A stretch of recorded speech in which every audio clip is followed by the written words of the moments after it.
Hey, welcome back to the channel. For today's video, I'm going to share with you how I was able to sign 2 listing agreements in just 2 weeks. Now, don't think that I called them in just 2 weeks and have signed. I'm going to break down exactly how long it took me and what are of these leads, and how many times I had to follow up and all that kind of stuff. So now I know 2 listing, it's nothing to brag about. It's not a big thing. I know some other agents are killing it or doing probably like 5 to 10 deals a month, but for me, as a somebody that, as an agent that just started working with the buyers, and now I'm finally working to get some listings. As if you watch some of my older videos, some live calls that I do, I mean, it's finally paying off right now. So I'm going to break down everything so you can kind of have an idea, if you're making some calls right now and you're not really getting anything.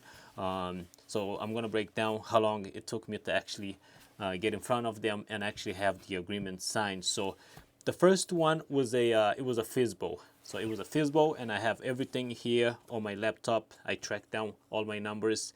I track down all my leads, when I contact them, when is the next time to follow up, which is, if you don't have a system, I highly recommend. I'll put the link in the description if you want to check the one I use. So the first one was a FSBO, and I remember the first time I contacted this lady, if I check here on the date, so the first time I contact her, it was July 23rd.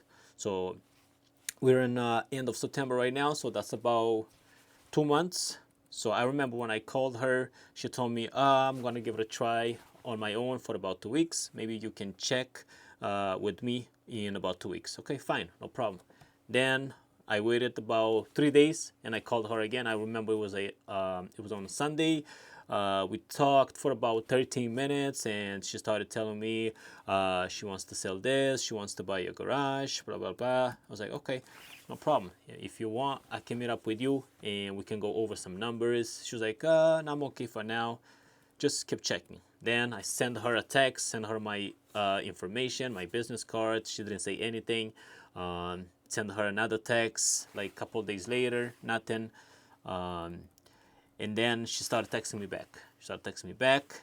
I believe after like a month, then we started texting. And I remember one day too, I text her again, and she was like, "Oh, who's this?" I was like, "Hey, it's Roberto. We've been talking for the past month, blah blah blah." And she was like, "Oh yeah, I'm still getting calls, and sorry, I don't, I'm getting a lot of calls and texts." I say, "That's okay, I understand." Then she started asking me what's my commission, which is something I don't discuss over the phone. I highly recommend don't discuss your commission fee over the phone. You want to get in front of them. So I was like, yeah, sure. That's something I don't discuss over the phone, but if you want, we can meet up for 10 minutes. We'll go over some numbers. If it makes sense, then we can go from there.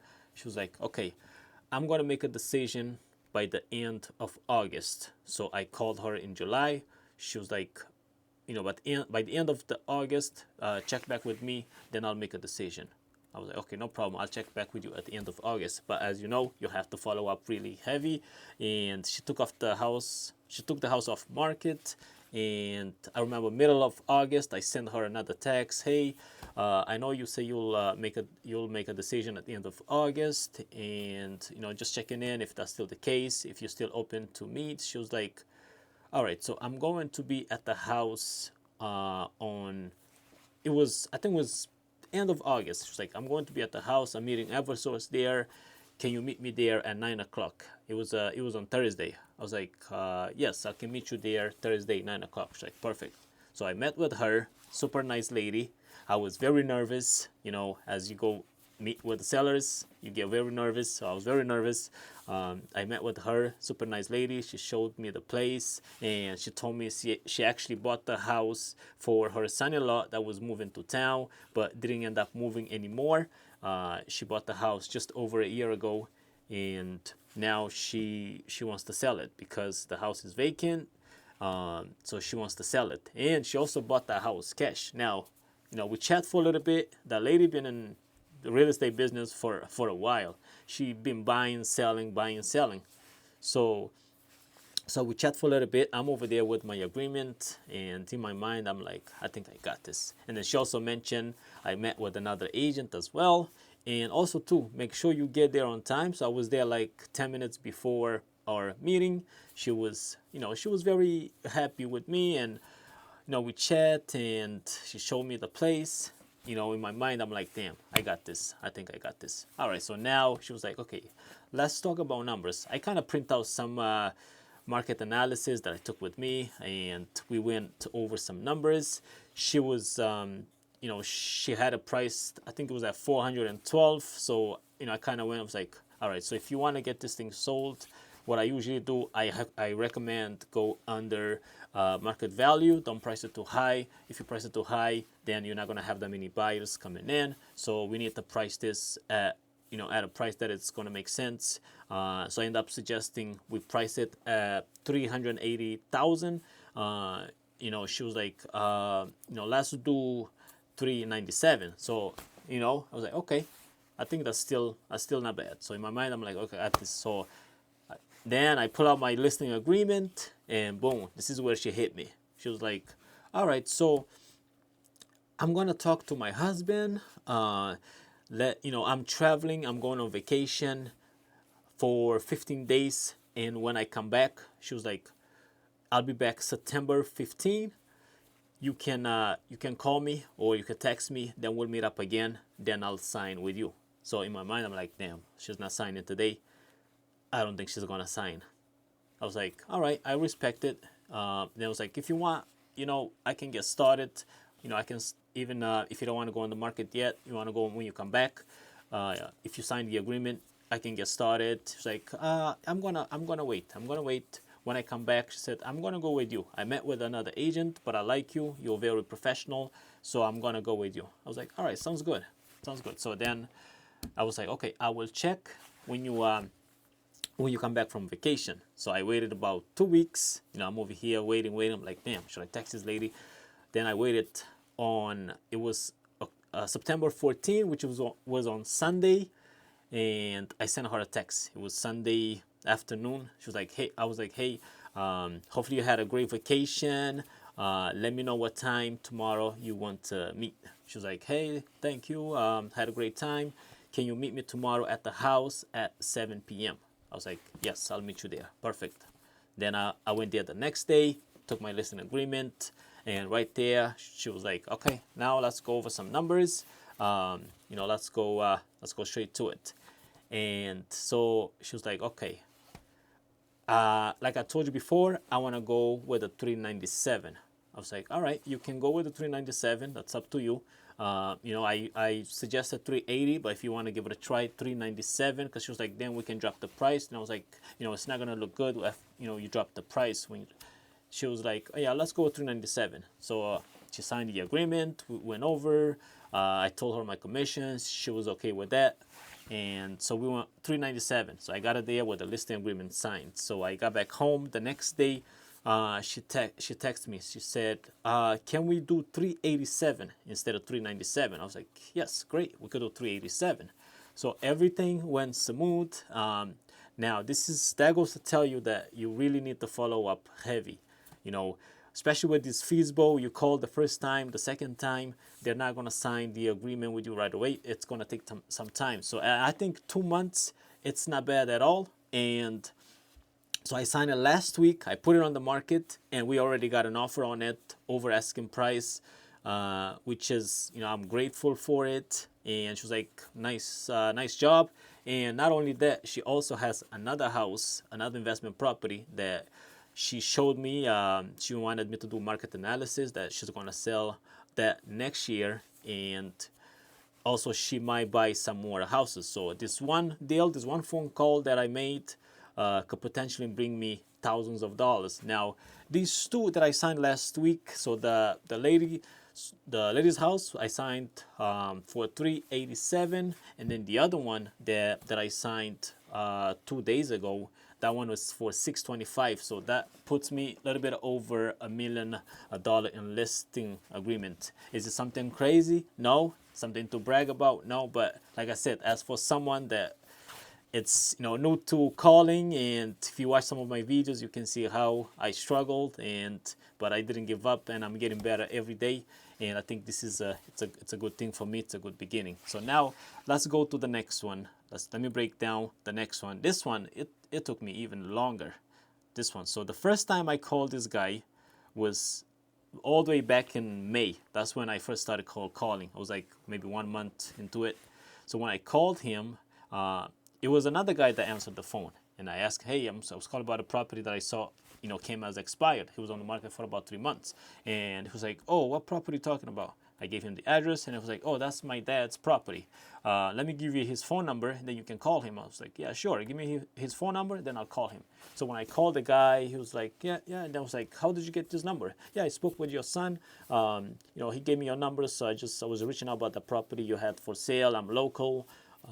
If you still want to get it sold, let's meet up for a quick 10 minutes. We go over some numbers and see how we can get it sold." He was like, super nice guy. He was like, "No, as right now, I'm gonna keep it off market. I don't know what I'm gonna do yet, but you can check with me in about a month." He said, "Give me like a month." I was like, "All right, no problem. I'll call you in about a month." And I called him. I waited 2 weeks. I called him again. He was like, "No, not yet. As of right now, I'm still deciding what I'm gonna do. I don't know if I'm gonna sell it or keep it. But you can check with me in about another month." All right, I'll call you in about another month. Call him again. I always wait, like they tell me month, I call like 2 weeks. So I call him again. I actually saved his number on my phone. So I called him again. "Hey, I know you told me a month. Is that still the case?" He's like, "Yeah, right now I'm still thinking." He was like, "What company you work with?" I told him, and I was like, "Yeah, just call me in about 2 weeks, and then I'll see what we go from there." Then I called him. He was like, "No, not right now. I'm still deciding what I'm gonna do, but you can check back in about 2 weeks." I was like, "All right, I'll call you in about 2 weeks." So this is me just following up. So remember, it was beginning of May, June, July, August, September. So it took me about 5 months. Now, and I called him 2 weeks ago. Then he was like, "All right, call me next week. Call me next week, and then we will go from there." Then I called him. Right, I put on my my lead tracker. I called him. It was Monday this week. I called him. "Hey, just give me a call. You said to call you this week, so just kind of give me a call, see what's the situation with the property. If you are ready to get it back on the market and get it sold." And then he started asking me, "What's my contract like? For how long do I do my contract?" I said, "Hey, let's get together for 10 minutes. I got some time tomorrow. We'll go over some numbers, and we'll go over that." And then he was like, "Okay, how about tomorrow you meet me at 1 o'clock at the place?" I was like, "Okay, I'll meet you over there." So I went there. I was very confident. This one I was very confident because I follow up with this guy for months and months. So at this point, I'm like, "Nah, I'm taking this one. There's no way."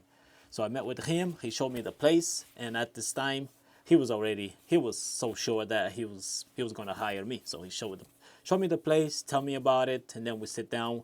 And then he was like, "Okay, let's go over the contract." So, and he actually lowered the price to what he had before. So we will agree on a price. He started asking me about the commission. I told him I usually I do 3% for me, and if somebody brings a buyer, they're probably gonna ask for some sort of compensation as well. Usually they ask 2%, 3%. So she was like, "Okay, that's fine." So he was like, "All right, let's do it." And then this is what he told me. He said, "You're the only agent that actually kept calling. You're the only agent that didn't give up. You're consistent. So I like that about you. That's why I'm gonna hire you, because you're very consistent. So that's why you really need to follow up. You really need to keep making your calls, because it's gonna take some time. Look, it took me about 5 months to get this listing." I'm not kidding, guys. If you watch some of my live calls, you can see how I struggle. I still do, but I don't quit. I don't give up. I still keep going. So one, it's already under agreement. Hopefully this one, I just put it on the market yesterday. So hopefully to get some offers and get it sold. And and I also have some great leads that I'm working with, that I've been following up. There's this lady that actually I've been following up for months and months, but I know one day it's gonna, they're gonna sign. So, but that was my story. And people ask me too what I use to make calls. So I usually use Espresso Agent, which is, I know it seems to be a little bit pricey, but you can also go on Zillow and find some feasible there for free. But I'll try to do some more live calls. I've been very busy working with some other buyers, but I'm trying to really become heavy on listing, like they say, list to last. So that's kind of what I'm shooting. That's my goal going next year, to become a very heavy listing agent. So I'm going to keep working hard to eventually get there. But I wish you guys all the best, all the success. Keep crushing it. Until then, I'll see you on the next video.